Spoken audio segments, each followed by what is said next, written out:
Hey folks, I just want to make a quick video about what I'm experiencing here, living through this disaster. Currently on my day 11 of no water or power. The biggest conspiracy I have noticed is the one that no one's talking about, which is, for whatever reason, when a disaster happens and pretty much shit hits the fan, we are supposed to believe that humans and humanity do not come together. We start fighting and looting, and bad things happen, and the collapse of society will be the downfall of our species. I have seen the exact opposite of all of this. I have never seen people more connected and more inspiring, more friendly, more kind, more just selfless than I ever have during this disaster. Everyone wants to make it seem like the government is fighting against the people and blocking people's shipments out here and confiscating goods, and none of that's happening. I'm out here, I've seen military trucks all over the place. We have so many supplies. I'm here currently. I live outside of Boone, so my power is still screwed. But in Boone, it's good. And I know that parts of downtown Asheville are pretty good too. But everywhere outside the big cities, it's bad. And the government's here. Military's here, FEMA is here, but they have the supplies.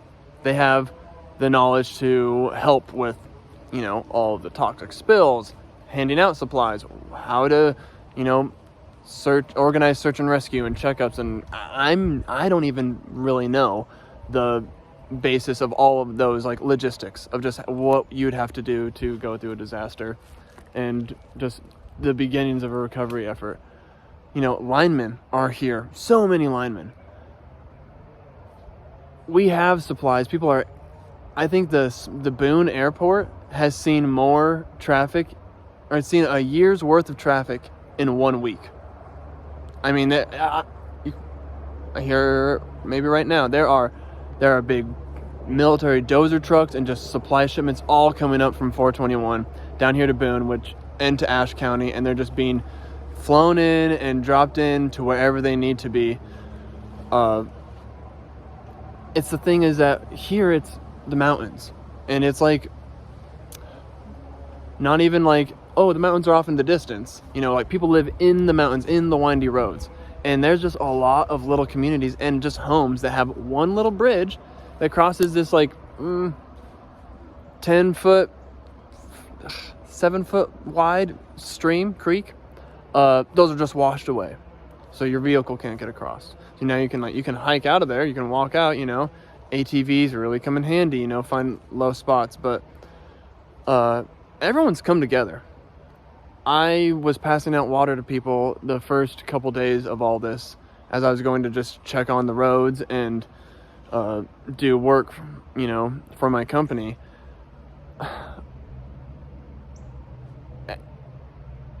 Everyone is having someone take care of them in one way or another.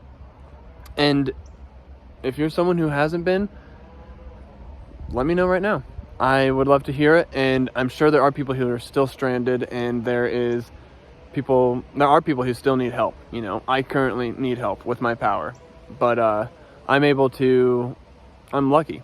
I have a stream nearby, so I can fill up my toilets and flush them, and I have plenty of clean water because there's just clean water all over here. The difficult thing is finding non-potable water, I believe. Just water that's not for drinking, just to use to flush your toilet and do the dishes and everything. But it's pretty rough when you're really isolated already in the mountains, and you're already kind of the mentality and the culture of not asking for help. Men really struggle with this, but just a lot of people, like rural people all over the country, are not ones who really want to ask for help. That's kind of why we're out here. And we don't want handouts, or we want to do things ourselves and be self-sustaining, and not rely on the city and like off grid, yada yada. So there's a lot of people who are just trying to make it themselves. They already have the tools to like cut down trees, to remove a lot of things. But it's the power companies that we are, people are waiting on still. Because I used to be a lineman.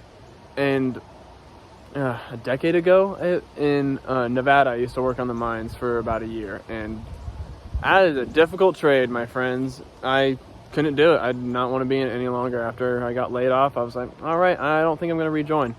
And so God bless the linemen out here, and thank a lineman if you're out here and you see one, because they are doing so much work. I know I won't have power until October 11th is what I've been told, except for some isolated pockets, and I'm afraid I might be in one of the isolated pockets. I will put up on the screen some of the two major transformers that are down. And I don't see, it's me and like 5 other people that I live next to that don't have power. And everyone else in my neighborhood does. And that's how a lot of situations are, I think, unfolding around all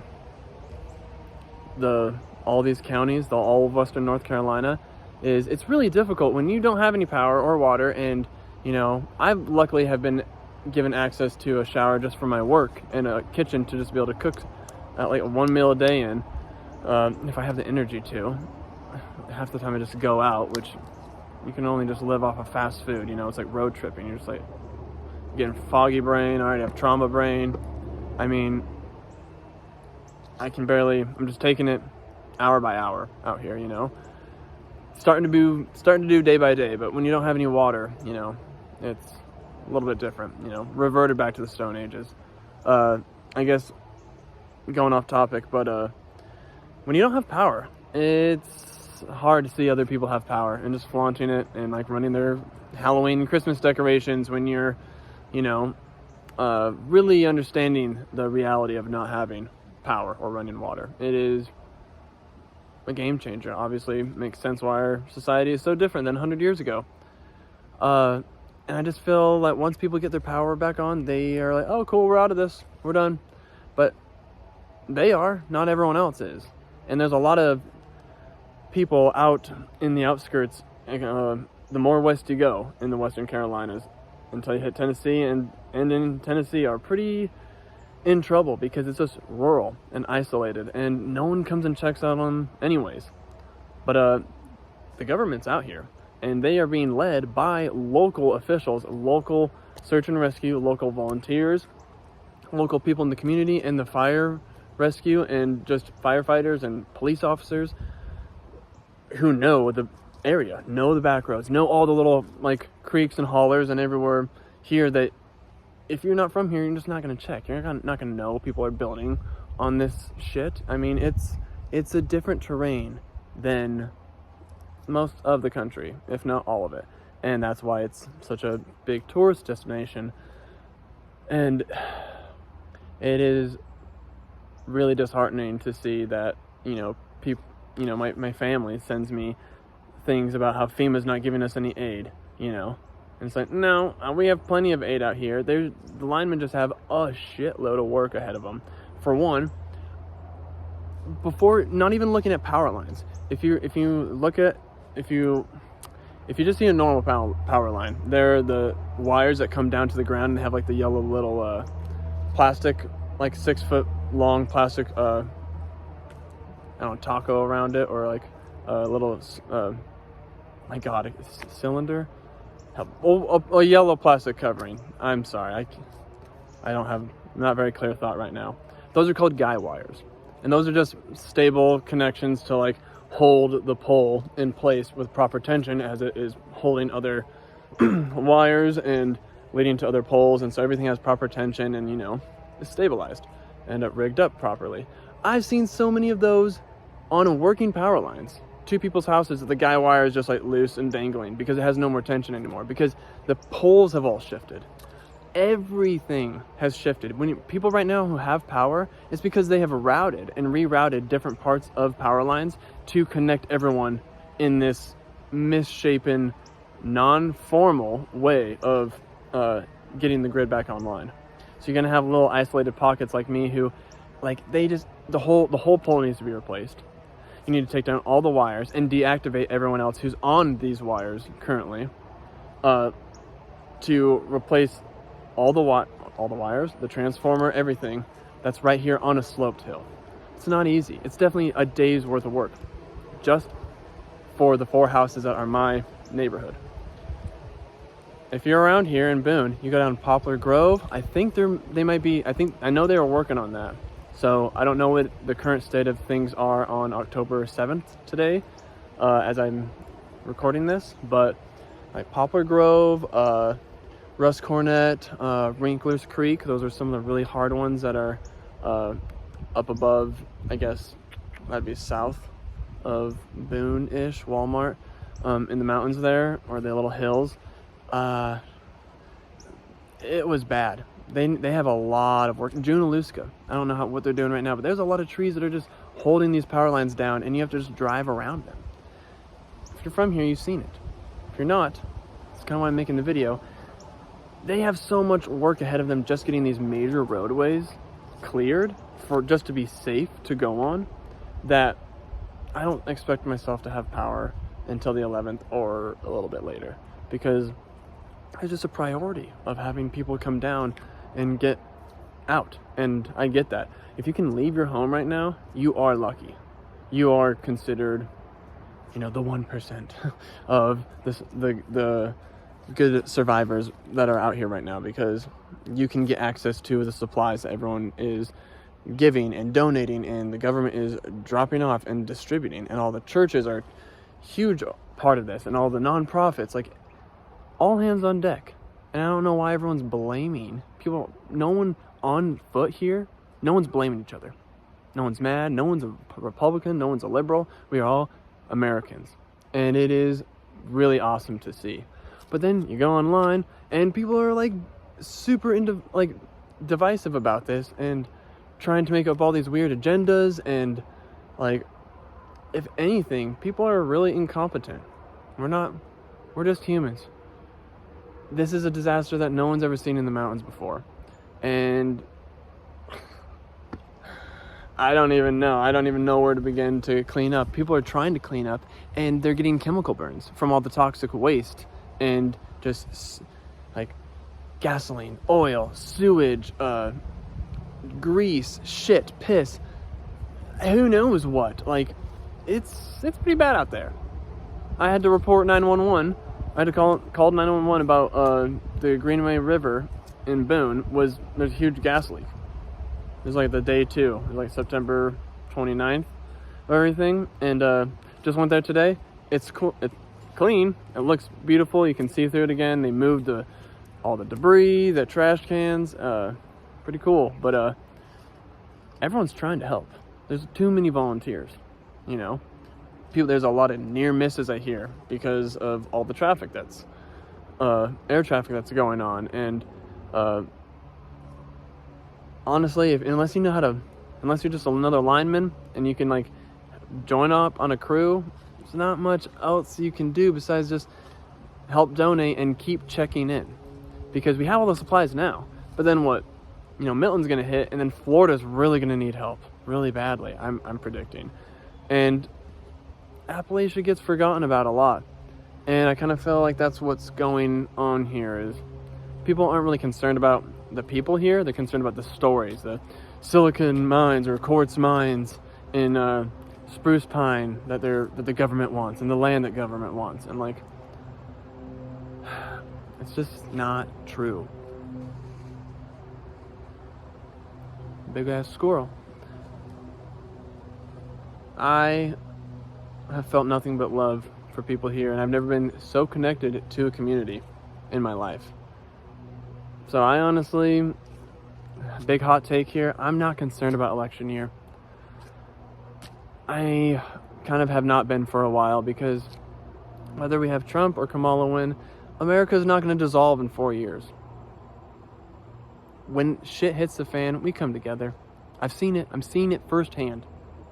And if things were to get bad and there's a civil war, we have so much communication right now. I just don't see things playing out that way. Both sides just want to help. Trump just wants to help.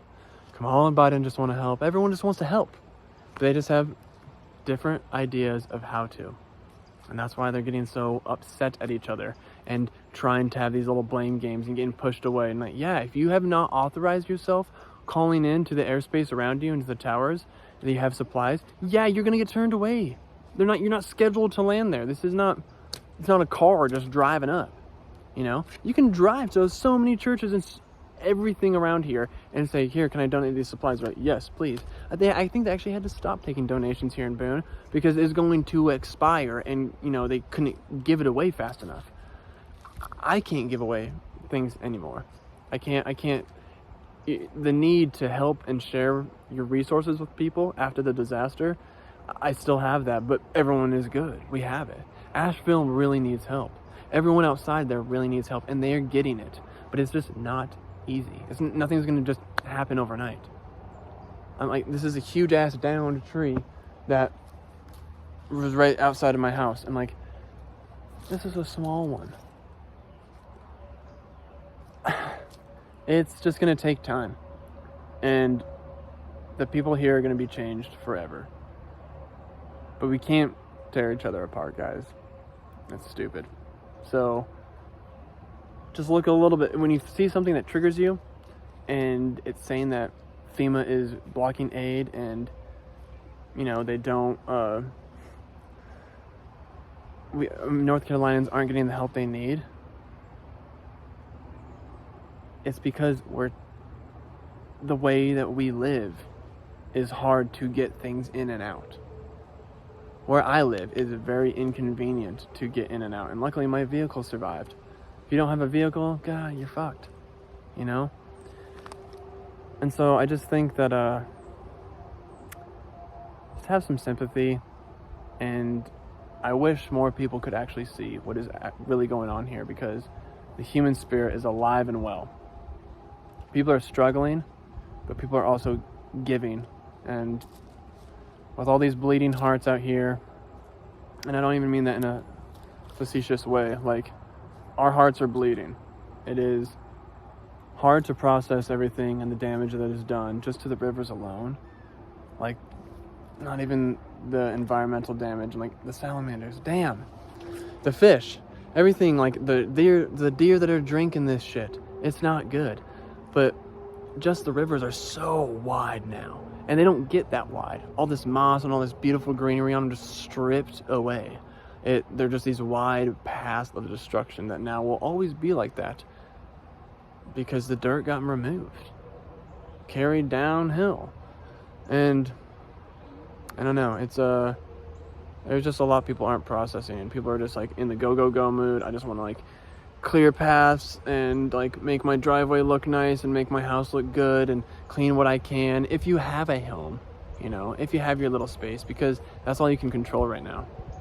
And people are just still in that mode, but you're not really hearing the real stories from people. You're hearing stories from people who are scared, who some newscaster is asking them why they're not getting help. And, you know, it's easy just to blame someone. Blame one party or the other. Super easy, but it's a lot of different issues why certain specific people aren't getting helped. It's not just one issue, not one agenda blocking other people. So, I don't know. I think I'm done with my rant here. I just wanted to make this for anyone who's in the area or curious about the situation, who wants to hear from a local right now going through this, that we are struggling, but we are getting help. If you know how to ask for it, there is help. America is strong, and we're going to be just fine. Whether you like to believe it or not, I think we will. This has shown me we will. Have a good one, folks. Thanks for listening.